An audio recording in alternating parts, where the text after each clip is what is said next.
Olá, muito boa noite para você. Seja bem-vindo ao programa Entrevista Coletiva, aqui na tela da Band Amazonas para Manaus e mais 22 municípios do estado.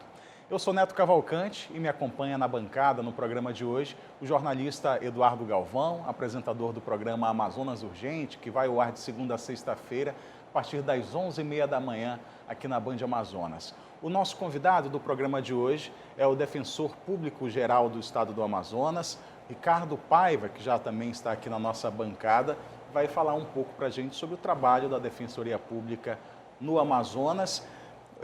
Doutor Ricardo, muito obrigado pela presença, obrigado por ter aceito o nosso convite para estar aqui com a gente na Band. O senhor já participou aqui do programa Entrevista Coletiva em uma oportunidade, já falou com o público, se apresentou, mas o senhor chega agora para assumir o seu segundo mandato, vamos dizer assim, à frente da Defensoria. E se o senhor pudesse fazer uma comparação do Ricardo Paiva, que entrou pela primeira vez para assumir o posto mais alto da Defensoria, para o Ricardo dessa segunda gestão.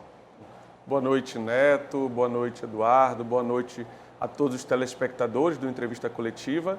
Para mim é uma satisfação retornar aqui. Realmente estive numa outra oportunidade e fazer um balanço ou pensar, né, o que mudou de lá para cá. Eu acho que a pandemia mudou muita coisa, né?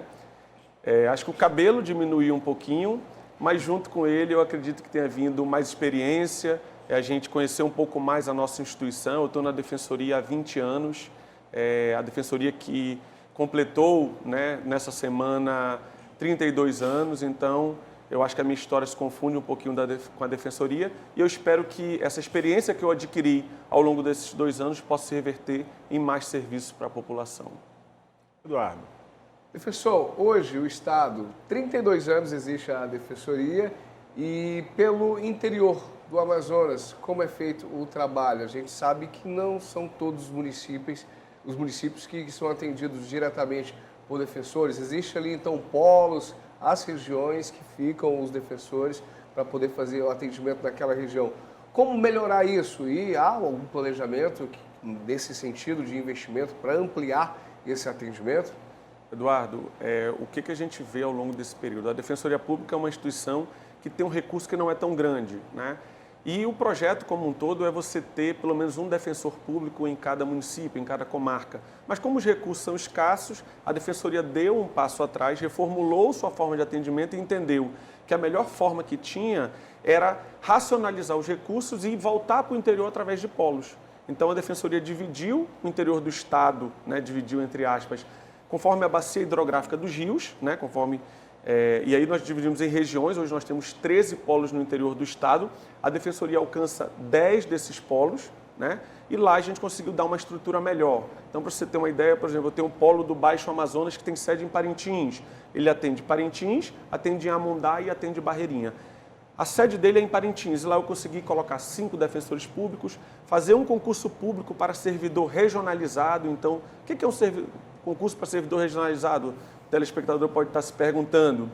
É um concurso onde você faz a prova naquele município e você não pode mudar de município posteriormente.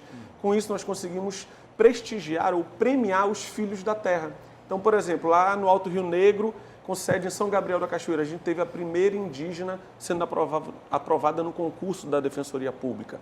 E isso, lógico, a gente finca raízes, né? E a gente tem procurado evoluir um pouquinho mais. Então, depois de montar esses polos, e aí ficam faltando só 3 para a gente completar todo o interior do estado, a gente ainda está construindo unidades próprias nesse interior do estado.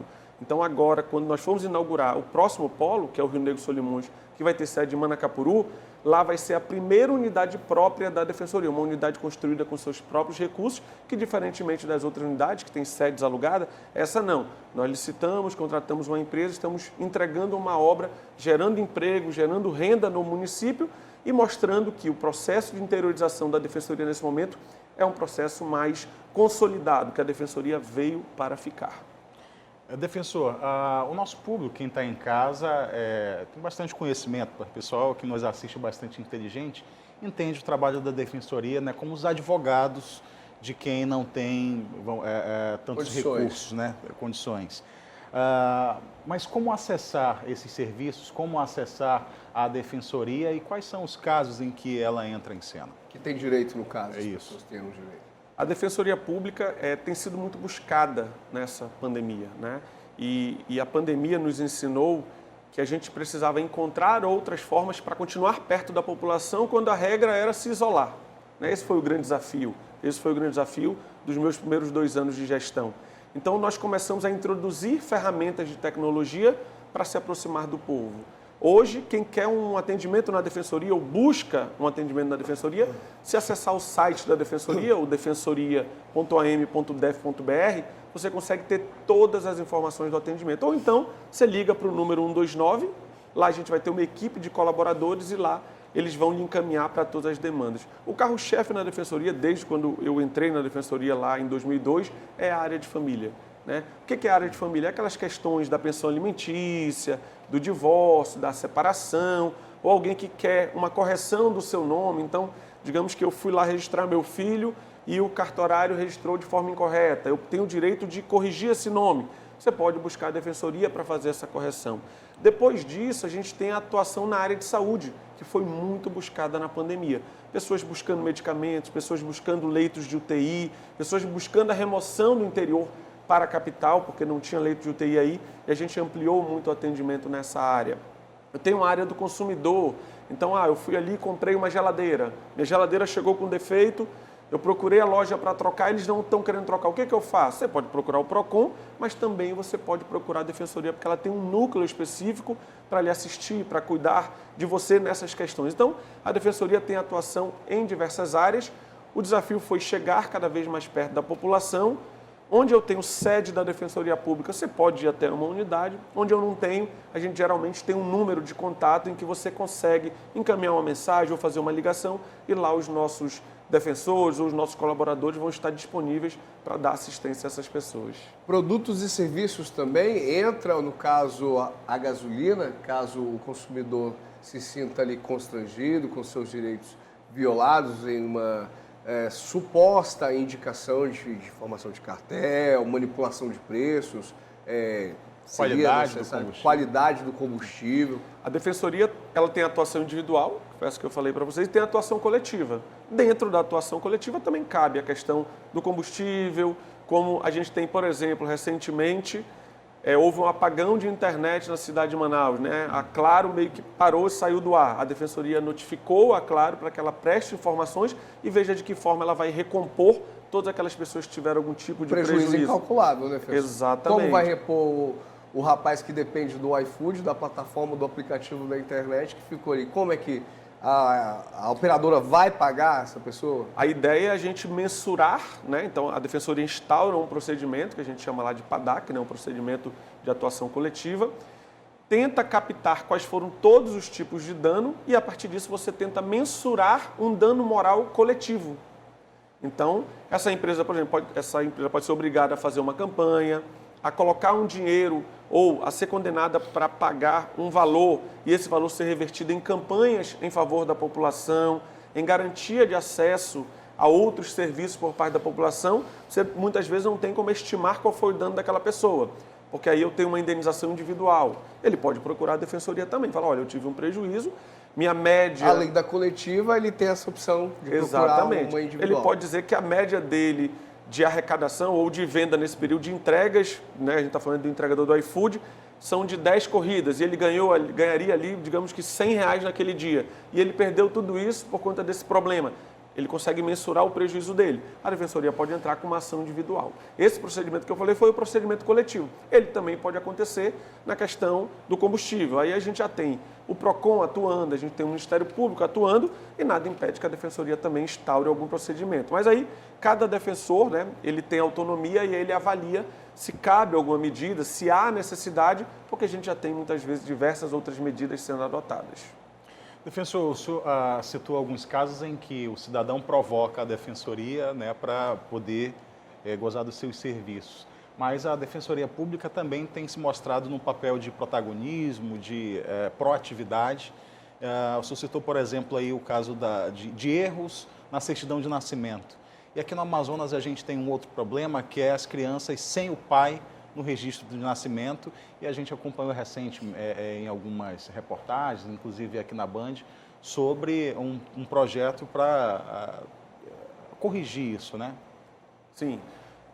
No âmbito nacional, existe o Conselho Nacional de Defensoras e Defensores Públicos Gerais. Ele reúne todos os defensores públicos gerais do Brasil, que a gente chama de CONDEG. E o CONDEG trouxe uma iniciativa que foi fazer um projeto em âmbito nacional que buscasse, né, aquelas pessoas ou aquelas crianças que não têm o pai no seu registro de nascimento, ou seja, que ainda não foram reconhecidas pelo pai, fazer uma ação em todo o Brasil. Então, essa ação que aconteceu aqui no Amazonas aconteceu em todas as unidades da federação, e lá a gente colheu diversas pessoas, diversos assistidos, crianças, às vezes até adultos, que não tinham sido ainda reconhecidos pelo pai, e a gente pôde receber essas pessoas. Tivemos muitos reconhecimentos voluntários, então pais entendendo que era o momento ali de reconhecer seu filho, a gente fez um termo de acordo, a gente encaminha isso para o cartório, e há a inclusão do registro de nascimento de um pai na certidão de nascimento dessa criança. Nós tivemos, inclusive, crianças saindo de lá com 2 pais, 2 mães, que isso também hoje em dia é permitido. Então, foi um projeto de muito sucesso aqui no estado do Amazonas. Nós atendemos mais de 400 pessoas nesse mutirão. Esse mutirão foi no dia 12 de março, né? E lá a gente conseguiu atender mais de 400 pessoas, conseguimos dar dignidade a essas pessoas, porque muitas vezes você não ter o registro de nascimento do seu pai ou não ser reconhecido por um pai, você fica triste. É uma questão de dignidade mesmo. Sim, Então foi um projeto no âmbito do Brasil para levar dignidade a essas pessoas. A gente tem buscado estar mais perto da população. Essa tem sido a mudança de chave da Defensoria.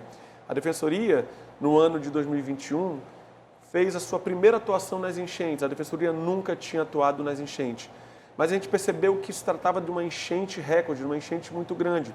Então, nós começamos a percorrer os municípios do interior que foram muito afetados. Então, eu, pessoalmente, estive em Boca do Acre, eu estive em Irunepé, estive em Anamã, estive no Careiro da Várzea, estive em Manacapuru, conversei com aquelas pessoas, tentei entender quais eram as necessidades mais básicas daquelas pessoas para que a gente pudesse propor políticas públicas, né? E quando a gente foi nesses municípios, eu sentei com todos os prefeitos e falei: prefeito, eu acho que muitas vezes quando a gente senta numa mesa de diálogo, as pessoas vêm aqui trazer problemas. Não foi isso que a Defensoria veio fazer. A Defensoria quer trazer soluções. Como que a gente pode ajudar?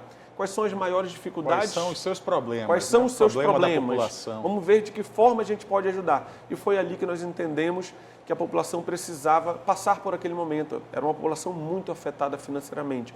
E nós recomendamos ao governo do estado um auxílio para aquelas pessoas. E o governo teve a sensibilidade, o governador Wilson Lima, e concedeu o auxílio enchente. Então, o auxílio enchente ele partiu de uma recomendação da Defensoria Pública. Em outros municípios, nós percebemos a necessidade de filtros salta-zês. O que é o filtro salta-zê? Ele nada mais é do que um purificador da água do rio. Ou eu estive na semana passada no Careiro da Várzea, conversando com o prefeito lá. Às vezes ele faz um poço e essa água que brota não é água pura, não é uma água que está própria para o consumo. E o filtro salta-zê pode ser instalado ali para purificar essa água e trazer uma água potável, uma água de qualidade para aquelas pessoas. Então, a gente tem ido em busca dessas demandas, porque a gente percebe que se a gente for esperar a população vir até a gente, até a Defensoria Pública, a gente vai ter muita dificuldade, até porque são pessoas que muitas vezes têm dinheiro nem para a alimentação. O senhor falou de enchente, 5 municípios já decretaram o estado de emergência aqui no Amazonas, então esse ano, 2022, o trabalho deve continuar e antecipado, né? Sim, a experiência nos mostrou, né, e a atuação no ano de 2021, que esse é um ciclo que acontece anualmente. Então, nós precisamos nos preparar para isso, que pode acontecer, que vai acontecer todos os anos, mas que pode ser muito grande ou tamanho normal, né? E quais são as providências que estão sendo adotadas? Então, no início desse ano, nós fizemos uma audiência pública em Manaus, já para ouvir todos os órgãos, saber qual é o planejamento para a enchente desse ano, tanto a nível do interior quanto a nível de capital. E no interior nós definimos 3 pautas. A questão da água, que foi uma que eu adotei. Então, qual é o planejamento do estado para levar a água potável para as comunidades do interior, né, para as comunidades do interior? A questão dos sistemas de alerta, de que forma nós podemos melhorar esse sistema de alerta, né? Então, houve um deslizamento ou a água já atingiu uma determinada comunidade. Vamos inserir as lideranças nesse sistema de alerta, porque nada melhor do que eu pegar o ribeirinho que vive essa realidade para ele chegar, olha, Estado, a água já chegou aqui, já perdi minha produção rural. Avisa a Defesa Civil, a Defesa Civil emite o alerta, todos os órgãos trabalhando juntos. Exatamente. E a terceira frente de trabalho é a questão dos produtores rurais. Quando nós fomos à Boca do Acre, nós visitamos um seringal chamado Seringal Manitiã. É uma comunidade que fica pelo menos 2 horas de Boca do Acre. E lá no Seringal Manitiã, a gente pôde conversar com aquelas pessoas que não sabiam nem o que era a Defensoria Pública. Então, eu fui explicar para elas. Eu falei, vocês já viram um defensor público? Elas, não. Vocês já viram um juiz? Já. Pô, o juiz julga o processo. E o promotor? O promotor, no processo penal, ele acusa. E quem vai defender vocês? Aí um senhor falou assim, o advogado. Eu falei, mas para quem tem condições de pagar um advogado. Quem não tem pode procurar a Defensoria Pública. E mostrei para eles ali que a gente estava ali para ajudar. E nós identificamos que eles perderam toda a produção rural deles, muitas vezes uma economia de subsistência, né? E o que eles vão fazer a partir dali? O auxílio enchente ajudou um período, porque levou renda até um ponto. Mas eles querem voltar a produzir, eles produziam, né? Então a gente percebeu a necessidade de provocar o IDAM, de provocar a FEAM, que muitas vezes eles pegam um empréstimo ali, para introduzi-los nesse debate e falar assim, IDAM, eles precisam do apoio técnico para voltar a produzir. Como é que vocês vão ajudar? A FEAM, eles estão com uma dificuldade ali. Eles vão ser anistiados, eles não vão precisar mais pagar, porque veio um evento natural e fez com que eles perdessem a produção. E a ideia é que a gente foque, então, nessas 3 frentes de trabalho para ter uma atuação mais efetiva na enchente e poder continuar ajudando a população. Ricardo Paiva, defensor público geral do Estado do Amazonas, aqui no Entrevista Coletiva. A gente faz um breve intervalo e volta já.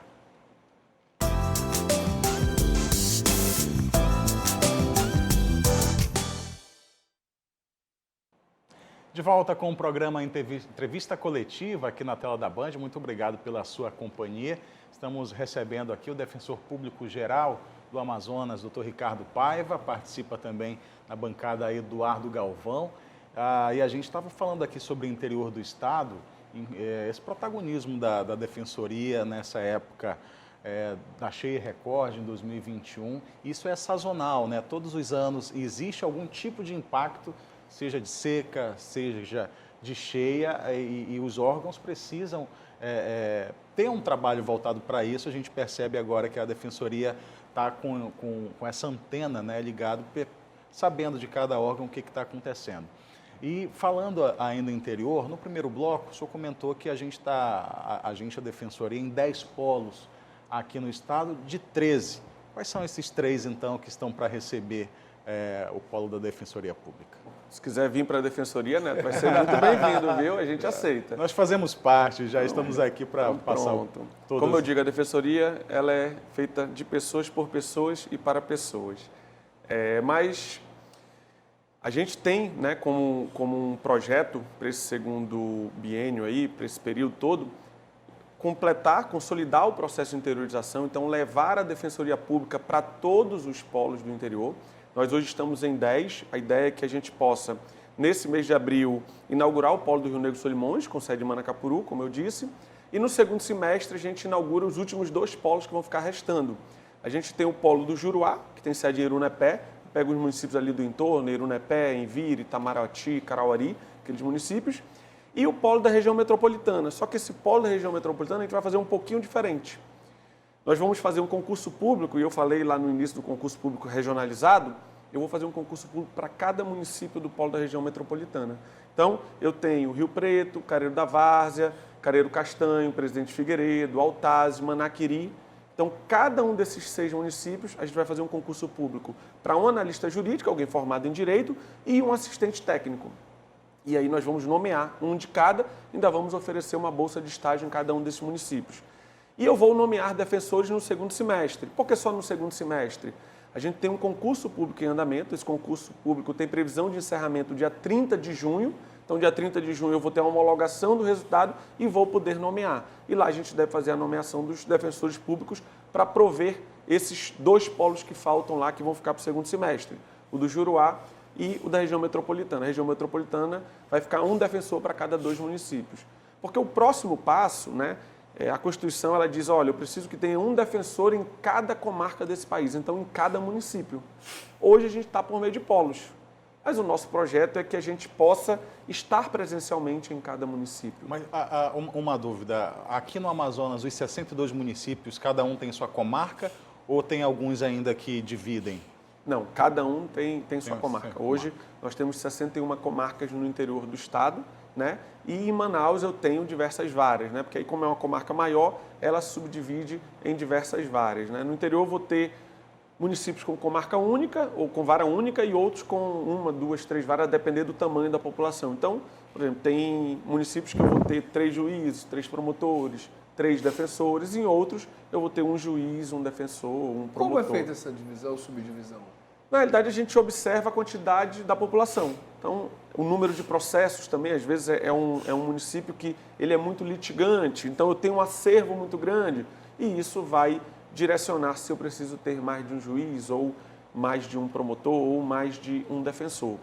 No interior do estado também, a gente, nessa atuação por polo, uma coisa que é importante ser dita para a população é que o defensor ele vai mensalmente para esses municípios do entorno. Então, por exemplo, eu tenho no Alto Solimões lá a sede em Tabatinga. Os defensores que ficam em Tabatinga, eles precisam atender São Paulo do Olivença, Atalaia do Norte, Benjamin Constant, né, que estão ali naquele entorno. Eles precisam se deslocar, mas a gente está buscando um outro projeto, que é a unidade descentralizada no interior. Como é que vai funcionar isso? Nesses municípios que formam o polo, a gente vai construir ou alugar um prédio da defensoria e lá eu vou colocar um colaborador e um ponto de internet com um computador. E nós vamos tentar fazer um atendimento por videoconferência. E aí, se for possível, a gente consegue ter atendimento diário em todos os municípios do interior e alguns deles mesmo sem a presença física do defensor ali. Então, esse é mais um avanço que a gente vai buscar implementar ao longo desse segundo ano de gestão. E sobre a carreta, por falar em atendimento, a carreta da Defensoria Pública, como é que funciona? Nós adquirimos uma carreta, né, no final do ano passado. Novidade, então. É uma novidade. Essa daí tá quentinha, tá pronta aí para os telespectadores verem que a Defensoria quer estar cada vez mais perto de vocês. Então, no final do ano passado, nós adquirimos essa carreta. A ideia era inaugurar no início do ano, mas a gente ficou preocupado aí com a Ômicron, né? Como que ia se comportar tudo isso. Eu acho que todo mundo deu uma recuada e a gente segurou um pouquinho. Então, nesse mês de abril, a gente deve inaugurar essa carreta. É uma carreta itinerante, então ela vai se movimentar pela cidade de Manaus e pelos municípios que têm acesso por estrada. E lá a gente vai levar os serviços. Essa carreta eu tenho mais de 11 postos de atendimento. Ela é um... Se você olhar, normalmente ela é uma carreta, mas ela abre e aí eu monto diversos pontos. Tem sala de espera, ela tem ponto de internet nela mesma. Então, ela sozinha ela consegue ser um canal, né, de atendimento descentralizado. E a ideia é que isso seja algo perene. Então, que a gente possa ter uma agenda ano a ano dela, e nessa agenda a gente vai levar diversos serviços, inclusive aceitamos parcerias, né? A gente sabe que a Band tem o Caravana, então a gente quer fazer parte dessa parceria, quer estar junto, porque a ideia, quanto mais serviços a gente levar para a população, isso é muito melhor. Quero retornar só ao interior do estado. Como é que está a adaptação desses defensores que foram atuar no interior? O senhor falou das contratações das pessoas do próprio município. Isso é importante também para a manutenção da pessoa lá. É muito difícil a gente mudar de vida, né, por conta de um emprego. A gente vai, acredita, mas a gente sabe que tem muito retorno. Como é que está a adaptação dos defensores no interior?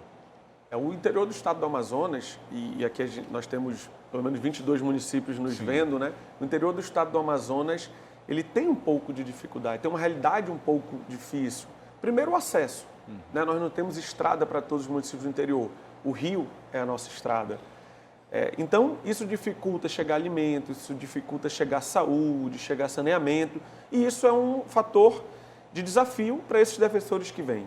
A ideia do concurso regionalizado foi isso. A gente vence um primeiro desafio, porque eu tenho filhos da terra, eu tenho pessoas ali do seio da comunidade trabalhando na defensoria. Isso aproxima, isso conecta as pessoas. Sim.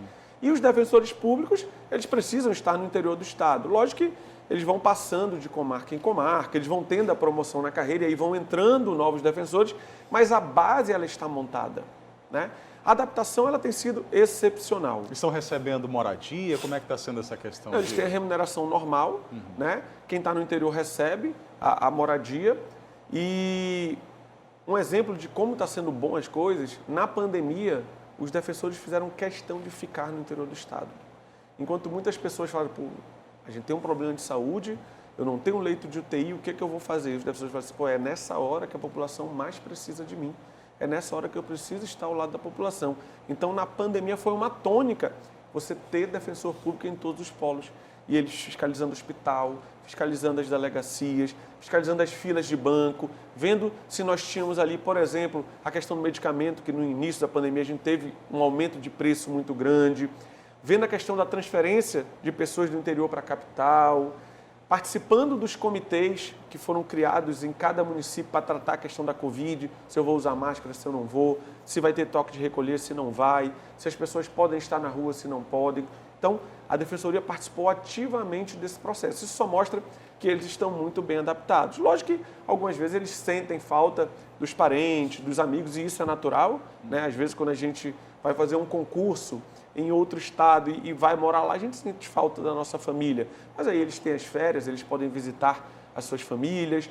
Hoje a tecnologia tem nos ajudado a nos aproximar, isso também tem permitido, através do WhatsApp, diversas ferramentas, que a gente se comunique de forma mais fácil. E quando eles precisam, a Defensoria Pública está à disposição, né, a gestão, para ajudá-los nesse processo de adaptação e de construção de caminhos e de soluções para a população.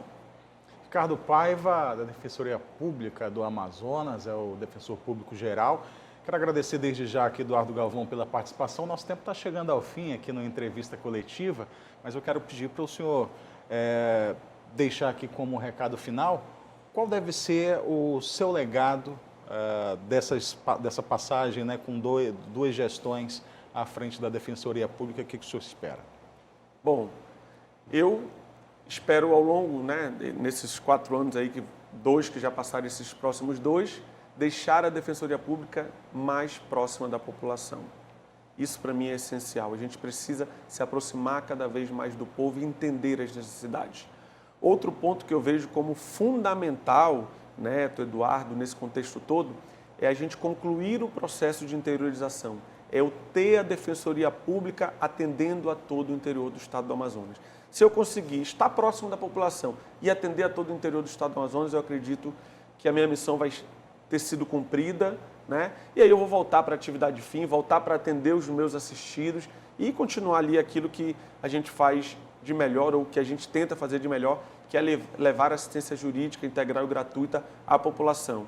E nesses 2 anos, processo de interiorização, as UDIs, essas unidades descentralizadas com atendimento por videoconferência, entregar a carreta e se aproximar cada vez mais da população. Ricardo Paiva, defensor público geral do Amazonas, agradecer a presença do Eduardo Galvão mais uma vez aqui na entrevista coletiva. Obrigado, Eduardo. Obrigado, boa noite. Agradecer também ao defensor Ricardo Paiva. Eu que agradeço. Obrigado, Neto. Obrigado, Eduardo. E obrigado a todos os nossos telespectadores. É isso aí. Obrigado a você que ficou aqui com a gente até esse horário na entrevista coletiva. No próximo domingo a gente está de volta. Até lá.